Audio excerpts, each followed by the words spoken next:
All right, David, thank you. Speaking of flooding, federal help now available for thousands impacted by all that historic flooding we saw in Waupaca and Outagamie counties earlier this year. Just last week, the president approved nearly $23 million in federal aid for these flood victims, as many residents and businesses still working to recover from that damage. In a First Alert update, Samantha Cavalli explains how to apply and how the money will help those still working to pick up the pieces. The roads through downtown New London are clear Wednesday, but nearly 3 months ago, these same streets were underwater.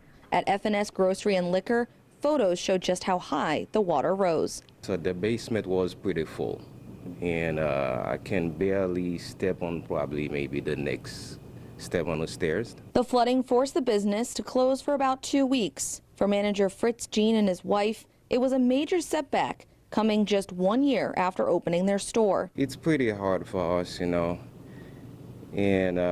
thinking about like trying to get the store keep going, and all of a sudden things going like this. Now help is available after President Trump approved a federal disaster declaration last week. Residents and businesses impacted by the flooding can apply for FEMA assistance. I mean, it's huge. It'll never be enough. Obviously, people's lives have changed forever. Waupaca County Emergency Management Director Zach Van Asten says the funding is an important first step for areas hit hardest by the flooding. He says New London and Fremont were among the hardest hit, and some residents still can't return home. This is just one small step forward that residents are able to try and get some type of relief, some type of help. If you were impacted by the flooding, you can apply for federal help by visiting FEMA's Disaster Assistance website.